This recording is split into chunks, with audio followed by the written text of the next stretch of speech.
This is Killer Innovations, a show about ideas, creativity, and how you can innovate. Welcome to the Innovator's Garage, where you learn to create your next game-changing killer innovation.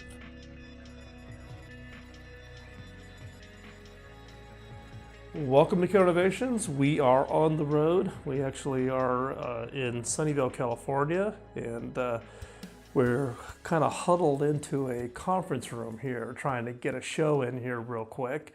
Kym McNicholas is here with me. We are actually here working, supporting the Innovation Boot Camp. We're actually getting ready to do a panel tonight with the students within the Innovation Boot Camp on the difference between entrepreneurship and intrapreneurship. So it's kind of an interesting topic. But by the way, Kym, you and I haven't been in the same city. I don't know. In forever. I think even in a year, actually. A little less than a year. Yeah, it's been, we've had some crazy travel schedules. You've been all over Asia and Global Europe. Services now with United. That's how much I've been traveling. I think 4 times to Italy. I've been to Germany at least 5 times. Netherlands, just got back from Belgium. Also had what I think is, for me, a very unique opportunity to be at the table during negotiations between a U.S. medical device company and potential distributors in Japan and seeing the dynamics there. Yeah, it is interesting. I mean, in my previous life, I spent a lot. The fact that we shipped products into 168 countries. Right. And every country is different. The culture's different. Mm-hmm. What does an agreement mean? What does a handshake mean? What does licensing agreement versus technology agreement mean? And that's critical. Well, it is. And I think a lot of entrepreneurs who think, just take what I've done in the U.S. and ship it into other parts of the world. It just doesn't work that way. It's a lot harder and a lot more complex than anybody could imagine, even. Yes. As to what does that really take. So you've been doing a lot of traveling here lately. You obviously like you said, you got your global services now. Congratulations. I congratulate myself because now I'm not traveling that much, and I gave up my global services. Well, I think you do travel a lot, but I think that you spend more time in those places. Yeah. I think I spend more time on a plane than I do in each location. Yeah, well, that is the difference, right? For me, it is about to go someplace, I'm there for a week. So we're in Sunnyvale this week, and then actually I leave for London on Sunday. I'll be in London all next week for a series of events that I'm hosting in London. But what I love about what you do, especially when you travel within the U.S., is you have your mobile studio. Mm-hmm. And you've been stopping in different places across the country and looking at innovation in different areas. And that's, I think, critical. I think people who are in San Francisco or Silicon Valley versus New York versus some of the bigger cities forget that real innovation is happening in different parts of the country. It is, and it's I've had this conversation many a time, and with regards to the fact that, given that I used to be based here, you are based here. There is this kind of aura around Silicon Valley as being the place. You have to be there if you're really going to be doing real innovation. But innovation happens in the non-obvious industries and the clearly non-obvious locations. So yeah, we've had the mobile studio out. Just collected over 12,000 miles in the mobile studio in 4 months. Probably the most interesting one we stopped and saw. It's a show that we did. We released it a couple of months ago with Gourmet Foods in Paducah, Kentucky, dealing with the Asian Carp problem in the Ohio River and the Tennessee River. And their innovation was they invented a machine that could process the carp so you could turn it into a food product, basically removing the bones. Mm-hmm. But they didn't innovate just on that. They innovated on the entire business model, and they've also innovated on their employee base. 95% of their employees are former felons. Oh, you're kidding. No, former felons. They work with a halfway house to give these men and women who just recently been released from prison and living in a halfway house, who, in order to get their independence, they have to have a job, for parole and that. And the husband and wife that run Gourmet Foods have innovated a way to bring them in, teach them a new industry, and help them get back on their feet. So they're innovating everything from how to deal with an invasive species to how do you drive economic growth in the depressed regions of the country? How do you create a whole new market for a fish that everybody thinks is just a garbage fish? But now, top restaurants in New York are clamoring for their product, and then innovate on giving people who have just got out of prison to get back on their feet and become contributors to society. It's an amazing story. And so many, it really is, and so many entrepreneurs that I talk to are always talking about innovation just in terms of the product. But innovation just spans whether it's marketing, whether it's, as you said, hiring. People are limited here, and they keep saying how difficult it is to find employees to bring their product to market. Do what this company did and find a new market of employees. There's so many people out there in so many different areas that need jobs. You even have a friend that is working with autistic adults and bringing them into organizations. You've brought them into your organization. Yeah, well, in fact, you and I were both at South by Southwest this year. You were talking about flying cars. Oh, one of my favorite topics these days. And innovation. I was talking about neurodiversity hiring. How do you hire people who think differently? Those people, autism spectrum disorder is just one characteristic of this range of how we have thinking styles. Right. And for innovation, you got to have people on your team who think differently than you. Otherwise, you're all looking in the same spots. Or else as you scale, you're just going to be thinking in the same way. You're going to be doing the same things everybody else is doing. But what's really going to set you apart and make you successful is doing something differently, thinking differently. Right, The correct. only issue that you do have when you're doing that is then how do you get everybody on the same page to be able to communicate and come together and collaborate? Well, and it is. I mean, And it's a huge problem. If you have autism spectrum disorder diagnosis, you have an 81% unemployment rate. 81%. If you think about it, 1 out of every 60 kids will be diagnosed with autism, and those kids will have an 81% unemployment rate. If we do nothing, what does that do to the economy? Right? Particularly given the boomers are retiring. Birth rates are down. How do you bring workers in who are going to provide the economic growth to support the people in their retirement? It has a huge ripple effect on everybody's lives. And the challenge, though, is that we have a bias against these people. They don't act like us.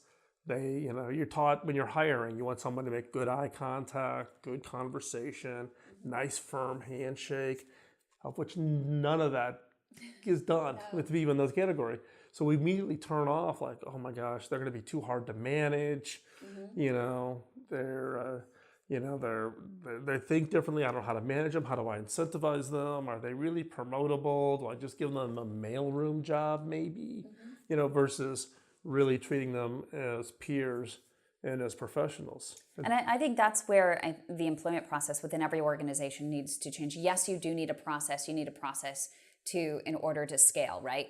But then you need that process to be flexible enough to bring in people who think a little bit differently. They don't fall in those same lines as everybody else. Well, you need it, particularly, I argue, and this was the speech at South by Southwest, was corporations are missing an opportunity to really add a spark to their creative innovation efforts. Because what you want people who look at the problem and opportunity differently. People on the autism spectrum disorder look at everything differently. And so as a result, then, you're getting that. If you know how to manage them, engage them, make them part of that team, contributors. If you don't, your organization is going to get left behind, because those that get it are going to have that distinct advantage of having someone who looks at everything differently. And I think the one thing with autistic kids and autistic adults is that they're not limited by our current social constraints. And that is such an asset to have in every organization. Well, some would view it as freedom thinkers. Well, some would view it as an asset. Some view it as a problem, right? Because they also have no filters. So they don't self-guard themselves on what they say, which you want, right? You want candor when you're working on a project, right? You have to think differently when you're managing them, you're leading them, you're mentoring them. And fortunately, we're getting some traction with a lot of CEOs who are now saying, hey, come talk to my organization about how do we do this neurodiversity hiring, and how do we train our teams, and how do we think about recruiting, and how do we bring them in, and how do we support them? Because I can tell you where I'm at today as a CEO, the people that we've brought in under our neurodiversity hiring program are having phenomenal impacts on our organization. And I would love to hear, once we come back from break, just a few things that have worked for you that other people can apply, not only with people who are autistic, but other people who think differently within your organization. Right. And we talk about it, the fact that you want as diverse a team as possible as part of your innovation effort, but don't constrain yourself to just thinking about the HR definition of diversity. It's diversity has a much broader definition and a much broader meaning than that. So we're going to take another quick commercial break here. When we come back, we'll continue our conversation with Kym McNicholas. So don't go anywhere. We'll be right back after this quick break.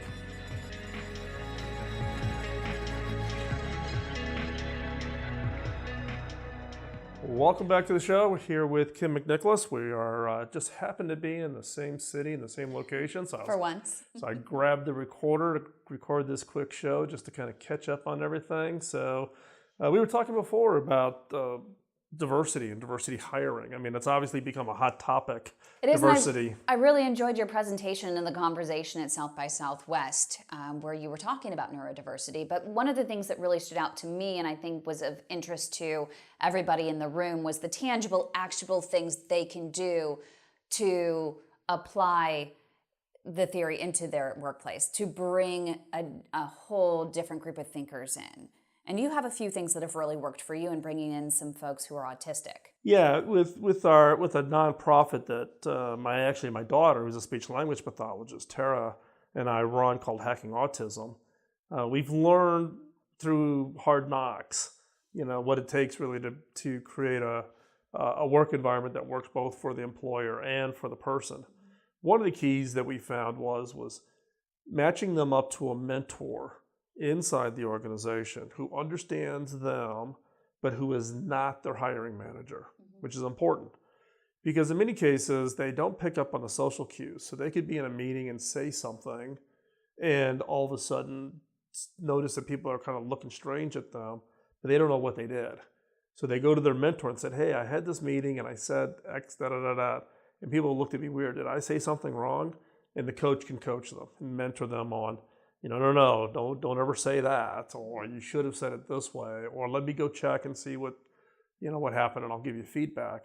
It's a safe conversation that's outside of the hiring manager, so they're not fearful for their job, they're not fearful for, their performance reviews, those kinds of things. We like in the organization where I'm CEO, we pride ourselves on candor with respect, right? We don't play, no passive aggressive, no rumor milling. If you have something to say, say it. But you're not going to get dinged for it. But do it with respect. The people that we have that we've got in our organization that are part of our neurodiversity hiring, they have no problem with the candor. That's a good thing. No problem with the candor. Sometimes we have to work a little bit on the respect, but it's actually refreshing, right? Because you don't have to guess where you stand with these people, right? So the mentoring program has absolutely been critical for us. And then including them and not treating them differently. With people either with visible disabilities or non-visible disabilities, one of their concerns is they get treated differently. We do not reveal what any person's disability is. They can self-declare or not declare. Self-declare means they let their team know what their disability is and any ways that the team could better engage with them, or people don't declare. In our case, 50% of our people with autism spectrum disorder declare. 50% of our team does not declare. They don't want people to know. Their manager knows because they were brought in on a hiring program. And to be quite honest, it's become a non-issue amongst their team members. People don't care. They're productive members, giving them the chance. But even just bringing them in, I mean, the interview process has to change. And especially, for startups, I think that it has become a badge of honor for asking, it's almost like they think for months and months and months about the cool questions they're going to ask or the cool problems they're going to create for the people that they hire. And what they don't realize is that they're actually alienating a lot of really good employees through this hiring practice. Exactly. And hiring, you nailed it on the head, because the hiring is the problem, right? A lot of companies, particularly larger ones, but even smaller ones, they're using outside firms to do the scrub through the resumes. And they've got these automated systems, the flag or whatever. The challenge being, though, with people with certain neurodiversity conditions is when they get doing their resume, but more importantly, if there's an online question thing that they have to answer before they make the cut to even get interviewed, if the questions are worded vaguely, they really struggle, because they read and answer everything literally. And if the question is not literal, they get lost. I had one candidate, or one person we ended up hiring, did 61 interviews, 2 master's degrees, Wow. physics, mathematics, top of the class, 61 interviews, couldn't get a job offer. Isn't that amazing? When we were asked just to meet with him to help coach, because it was through the state of Colorado, the state of Colorado reached out to Hacking Autism saying, hey, could you meet with him, interview him, and then help us coach him so he can get a job offer? We said, sure. We interviewed him. We hired him. That's amazing. And then it happened again. One of our other candidates graduated number 2 computer science, Carnegie Mellon University. Couldn't get a job offer from anybody. Same thing. Would you mind interviewing him? We interviewed him. We hired him. Yeah, hired him. Right? They get stuck on the littlest question. There was one example, and I can't remember what it was that you gave me that they were stuck on. They said, well, of course, what was it about making mistakes or something? And I was like, well, of course I've made mistakes, so maybe I shouldn't apply. Right. Or they can't answer yes to every, look, people write their job description, the person they want to hire. If you find somebody who answers every qualification in a resume, you just hired a purple unicorn. Yep. You're never going to find the candidate who answers every question. For people on the autism spectrum, when they read that job description, if they can't answer yes to every one of the questions, they don't even apply. They self-select out. And even bringing in gender, women are actually the same exact way. For the most part, the way stereotypically we look at job qualifications, we say, we're qualified here, but oh, you know what, I don't have any experience here. Versus a man will look at it and say, I could do it, I want to do it. And he'll go in and apply for the job and explain why, even though he doesn't have these things, he has what is needed to get the job done.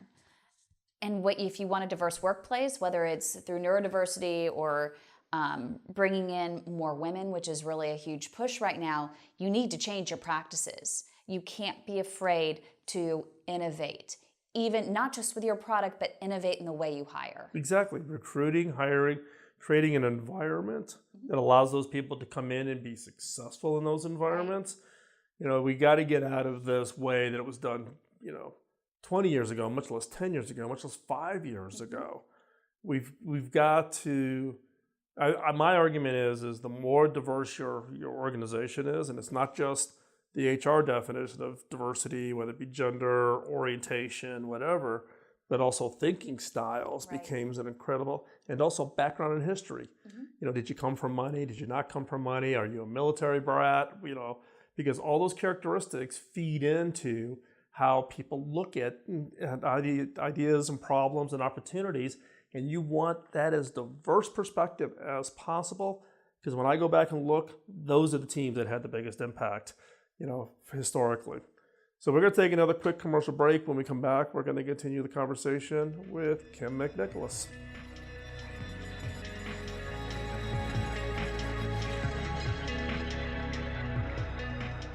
Welcome back. Kym and I are here in a very echoey conference room. But I wanted to take advantage of the opportunity that Kym and I were actually in the same city and actually in the same town, because Kym and I and we're going to be part of a panel tonight at the Computer History Museum. All about entrepreneurship and intrapreneurship. Yeah, we just spent 2 hours trying to organize our thoughts, And we actually realized we could talk forever about it. Right, well, everybody who hears us probably thinks that we just do it off the cuff, but it does take a little bit of prep, right? So we were talking about South by Southwest, sharing about what I was doing at neurodiversity hiring. But you were there, of all subjects, Flying cars. And it's interesting. So what was the story on that? It was interesting that it's not really, I still find it interesting they call it flying cars versus just they're airplanes. I mean, that's literally what they are. They're just vertical, landing Takeoff vehicles. and land, yeah. Exactly. And I was hired by Embraer, which is partnered with Uber to bring... Embraer, the plane manufacturers? Correct. Okay. So they teamed up with Uber to bring the first ones to market. But of course, if you've read a lot about what's happening, they've also partnered with Boeing, and there are all kinds of different partners. And what Uber is trying to do, in which I was really surprised just knowing Uber and its previous culture, that what they're trying to do is they're trying to empower the community and more people to get involved in creating this market. They want tons of partners. They don't want to develop it themselves and bring everybody internally. Yes, they hired this guy from NASA that has 35 years experience at NASA to bring him internally, but what he's doing is he's more managing the partnerships and how everything's going to fit together and helping to create the structure.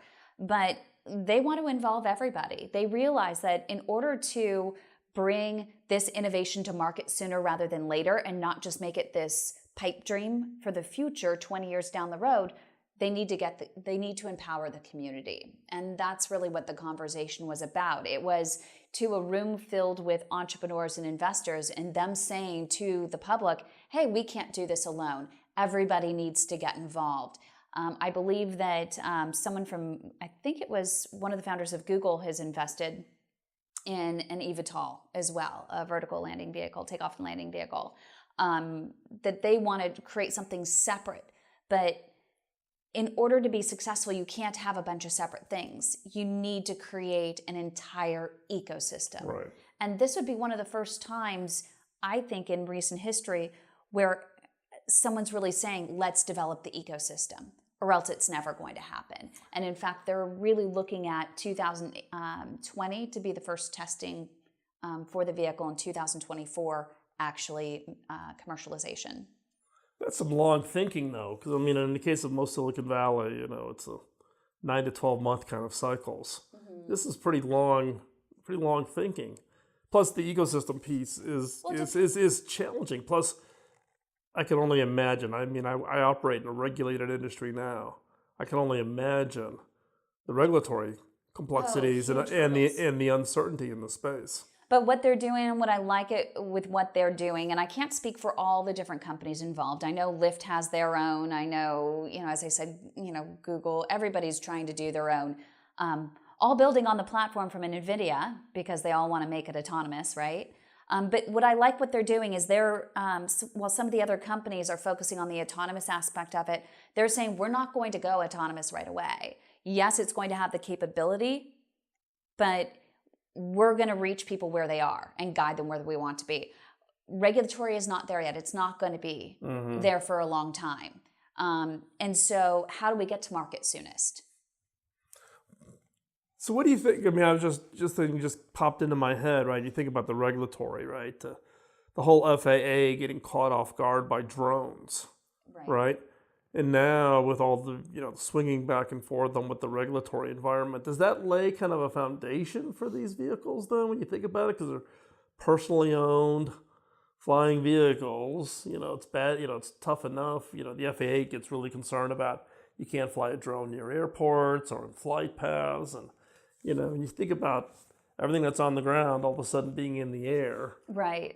It adds a lot of complexity. There's no lane markings, no turn signals, no stop signs. And there's so much that needs to be developed, and that's why they're saying, hey, we're not just going to go and... Where I think that autonomous vehicles have gone wrong is that they're just developing the vehicles and they're just going out and breaking the rules. They're not helping. They didn't initially go to regulators and say, hey, here's what we're doing. Let's start regulating. Let's start figuring out what needs to be done to make this possible in the future. Yeah, the problem, though, is regulators will never keep up with the pace of innovation. No, they can't. Right? They so can't. How do you get around it? I mean, look, everybody was watching, Mark Zuckerberg, testifying, right? You're listening to some of the questions that he got asked, and you're kind of like, okay, have these people never been on Facebook? Have they never been on social media? And so the challenge is how do you educate the regulators towards a positive support of the innovation versus to a negative, effort. And that's why I use this and I say it over and over again. How do you reach them where they are and guide them where you want them to be? They're not going for a pilotless vehicle right away. They're saying, hey, we're going to have pilots and we're going to actually do more intra-city type of stuff. We're going to work with the infrastructure that's already there first. Right, but this gets into you the point that you make, and you make it all the time, which is, talking to whoever, whether it's a regulator, an investor, your staff, the ecosystem, about where it is and where you want them to be. It's about that storytelling. Yes. And to be quite honest, 95% of the people totally stink at telling the story. Right. Right? Well, because they don't ask the right questions. Right. You have to ask the right questions. You have to find out where people are coming from, because there's always an agenda. There's always an ego involved. There's always processes. There's always this, that, and the other thing that are going to be obstacles and get in the way of you infiltrating. Right. Right. Because you've also, in addition to your South by Southwest with panel hosting for the Flying Cars, you've also been on doing a lot of work in the medical innovation space, with the lasers to, unclog arteries. Unclog arteries. Oh, yeah. Kym's now. I'm waiting for Kym to now get her MD, and I can call her Dr. Kym. Dr. Kym. But it's the same thing, though, because in that case, it's doctors. But the audience I thought was unique for that, was, in some cases, the regulators, the FDA, to get FDA approval, presenting the results in such a way that it was easier for the FDA to understand what it is, what the benefit was, and the proof that this was a great technology. All right. The CEO will even claim that if it weren't for my videos, they probably would still be trying to lobby for approval. Right, and they've got their approval now. They do. Right. So I think this is the thing that we talked about it from here in Silicon Valley about pitching ideas and going to VCs. I think people don't spend enough time really thinking about the story. The real story. The real story, not just the pitch. Not within a, Not blowing smoke. Right. And telling us what you think we want to hear. Yep. What is that real story? How does it relate to me? How does it impact me? What's true? Well, I think one of the things, we're going to wrap up this show, but I'd like to have you back. If some kind of a future show, let's have a conversation specifically about the story. Because I think that's the stumbling block that a lot of innovators it's hard, right? If you're technical, you're going to go in and you pitch on the specs, right? Speeds and feeds, and then, but nobody buys on speeds and feeds, right? It's about how is it going to benefit me? What's the personal message to me where I can see myself getting the benefit of whatever this thing is, or somebody that I know, or how it's going to change, people's lives. It's not about, power of lasers or, cost per procedure or, whatever, right? So we're going to wrap this up. If you're listening, don't go anywhere. Segment 4, the 5 minutes to new ideas, is coming up. This is our new segment. We actually are experimenting with it. Love to hear your feedback. So don't go anywhere. We have that coming up. We're actually thinking about turning that into its own standalone short format, right? This show's normally 42 minutes. That show is 5 minutes. 5 minutes once a week. It's all about knowing your audience. It's all about knowing your audience, right? And I think I even have a hard time. I can't keep up with all my podcasts that I need to listen to. So stay tuned. Don't go anywhere. We'd love to hear your feedback on it. So right after this break, we're going to be sharing with you the latest edition of 5 minutes to new ideas. Also, don't forget, check out the show notes over at killerinnovations.com. We'll have all the links to what Kym's up to, and you can stay up on all what we are doing. So be right back after this quick break.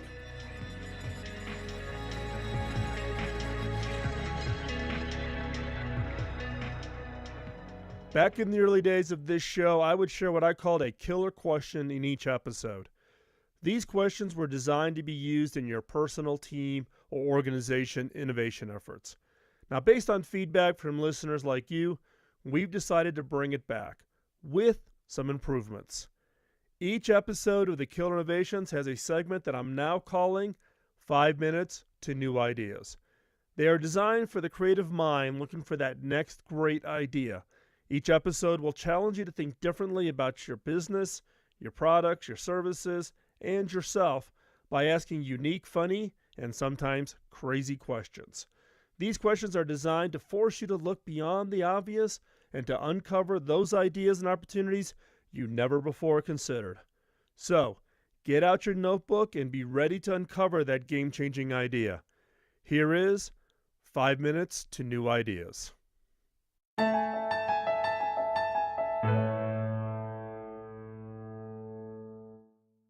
Magazine publishers are in the same predicament as the book publishing and recording industries before it. How do you keep your customers believing that your content is worth paying for when there's endless free content available on the internet? Some fashion magazines are experimenting with making their print issues feel like must-buy items. Bazaar and Elle both offer subscriber-only covers with edgier photography. Others, like the British style magazine ID, routinely print magazines with multiple collectible covers. There is a growing audience for boutique fashion magazines that have high-end cover prices and only come out once or twice a year, making them less like magazines and more like fashionable books. Other magazine publishers are looking at ways to monetize their back catalog of content. Condé Nast has an app that creates a customizable city guide for readers. The content on this app is based on existing articles. For instance, if you're planning a vacation to Italy, you'll get travel tips from Condé Nast Traveler, recipes to inspire you from Bon Appetit, fashion stories from Vogue, and a list of important buildings to see from Architectural Digest. Magazine publishers think of their assets as magazine titles, when in reality, their assets are the tens of thousands of articles that have been written over the years and published in titles like Traveler and others. So how do they continue to extract value from these old assets? Does your business have an equivalent backlog of information for experience that you could reshape into a current product? Condé Nast is a rare example of a publishing company that is actively looking to extract this value from their back catalog. Most publishers are still stuck in their old ways of how they've always done things. Those that are willing to experiment and try this repurposing will be the ones to discover the new areas of growth for their business. It's not a question of change happening 10 years from now. The revolution in magazine media is happening today, and choosing not to participate is just foolish. As is often the case, it is the people and companies who are in trouble and fighting for survival who are the boldest. Sometimes desperation is the key to getting you out of the rut. The first magazine to offer an iPad app wasn't Time or even Vogue, but Interview, which was a struggling, somewhat avant-garde New York culture magazine, who felt the cliff crumbling beneath their feet faster and caused them to become bold in order to try to fight that risk to the business. If everything seems like it's going to fall away beneath you, you have less to lose, and you're empowered to make riskier but possibly life-saving moves. I don't know if magazine apps will save Interview, but the fact that they tried demonstrates their willingness to evolve and fight for their survival. Turn your search inward. Can you recombine existing components to create new products for customers you don't currently serve? For example, are you making the assumption that your product needs to be sold as a whole single unit simply because that's how the manufacturing and distribution model works today? Ask yourself, could you provide your product components as individual pieces or in unique combinations? What new customers would that allow you to serve that you're not serving today? And again, what changes would this require in your business model? By combining and recombining your offerings, you may find a customer you never knew existed. I'm Phil McKinney, and thanks for listening.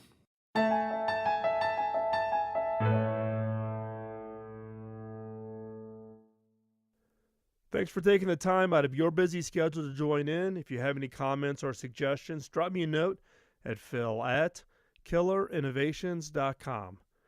Beyond this show, I write about my personal experiences of being in the innovation game for the last 2 decades. Topics include innovation, creativity, culture, team building, metrics, frustrations, leadership, and how to win. You can find that content over at philmckinney.com. You can also find out information about my book, Beyond the Obvious, including extensive excerpts over at beyondtheobvious.com. You can find hardcover, digital, and audio versions of my book on Amazon or wherever you get your books from. Now, the reason I started this show back in 2005 was to pay back my early mentor.